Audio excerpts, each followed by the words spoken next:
Iraqi officials are calling for a timetable for U.S. troops to withdraw from their country. Pete Hegseth is with the group Vets for Freedom, and John Soltz is with the group VoteVets.com. I want you both to respond to the news of the last day, but first I want you to look right now at what these fellows are saying. Here's Iraqi Prime Minister Maliki's statement. Here's what he has to say about us leaving. Quote, the current trend is to reach an agreement on a memorandum of understanding, either for a departure of U.S. forces or a memorandum of understanding to put a timetable on their withdrawal. In all cases, the basis for any agreement will be respect for the full sovereignty of Iraq. And then a further statement. Here's Iraqi National Security Advisor Rubay's quote in another Washington Post story just today. Quote, there should not be any permanent bases in Iraq unless those bases are under Iraqi control. We would not accept any memorandum of understanding with the U.S. side that has no obvious and specific dates for the foreign troops, that's what they're calling us now, withdraw from Iraq. Let me go to Pete on that.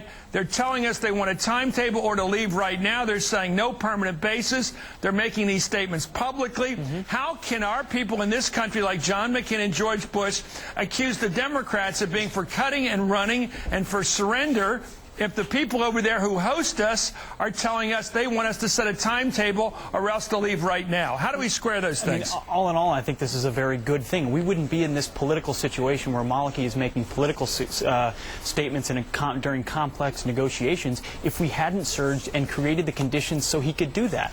This is political progress when the Iraqi government feels empowered enough to say, you guys can now move on out because we can control our own situation. We can take control take care of Al-Qaeda. This is a good political negotiation that's occurring. Well, why did the administration officials come out and say they don't agree with this? Well, they don't think we should be setting timetables. They don't think we should be withdrawing. They said we will withdraw. We want to withdraw. I think this is a back and forth in negotiations. You're waffling.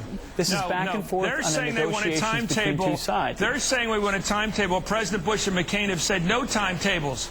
Well, certainly the State Department and others have said it's based on conditions on the ground. And Maliki has said that as well, that, okay, yes, this is certainly tied to conditions on the ground as well. He has said that in other interviews. He said that in other interviews. Let's try it. Let's try it with John. Did you hear what he said? I heard what he said. What did he say? It looks to me like Maliki endorsed Senator Barack Obama for president today. The bottom line is that the Iraqi position is similar to Barack Obama's position. Our founding fathers, George Washington, would be rolling over in his grave knowing that the American military is beholden to the domestic politics of a foreign country. Our soldiers cannot will the Iraqis to end this war.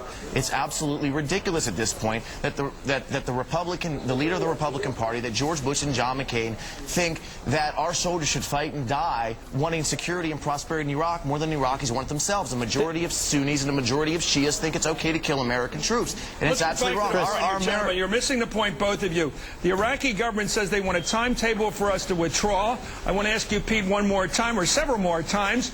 Doesn't that clash with this administration's position, which we will not set a timetable? This administration, I believe, all those that have served over there want to come home as soon as possible. And this is a positive development because the Iraqi government is saying we're much closer to taking over politically. When John says, let me ask you, Pete, one more time. Do you personally support a timetable? I believe it needs to be based on conditions on the ground, but I think it's a good thing that the Iraqi government conditions on the ground is saying we play as we see it when the time comes. That says we don't set a timetable. We don't agree to leave at any agreed time. Do you support us leaving at any agreed time along with the Iraqi government? Do you agree with the Iraqi government? We need to work alongside the Iraqi government to ensure that we leave behind a stable state where Prime Minister Maliki can control, which is exactly what's happening. Maliki says he wants us out now or to set a timetable. Do you agree with that? Maliki wants us out as soon as possible. We want out as soon as possible. That's not what he's saying. Okay, let's go. That is what he's saying. His own candidate, Senator He's saying he wants a timetable. Do you want a timetable, yes or no? Do I want a timetable? Yes, we want out as soon as possible. We're going to leave by March of next year, March of 2 years from now, April of next year. That's called a timetable. Are we going to have a timetable or not for leaving Iraq? Or are we going to stay there indefinitely? It's always been based on conditions on the ground. We're bringing troops home and violence is going down. We're bringing troops home, Chris, and violence is going down. You're not here to deal with the facts. That's a good thing. Okay, look, I'm going to ask you, will you deal with the facts? The Iraqi government says they want us to leave on a timetable. Are you agreeable to that? Absolutely. Okay. Let me ask you, how do we deal with that? If we disagree with them, it seems to me we're the occupier against their will. Absolutely. They have a freely elected government that we established. If they're asking us to leave, we need to leave. It is an international independent country that says, hey, the American military, we don't want you here anymore. It's a government that we established, that we elected, and a military we trained. Okay, here's what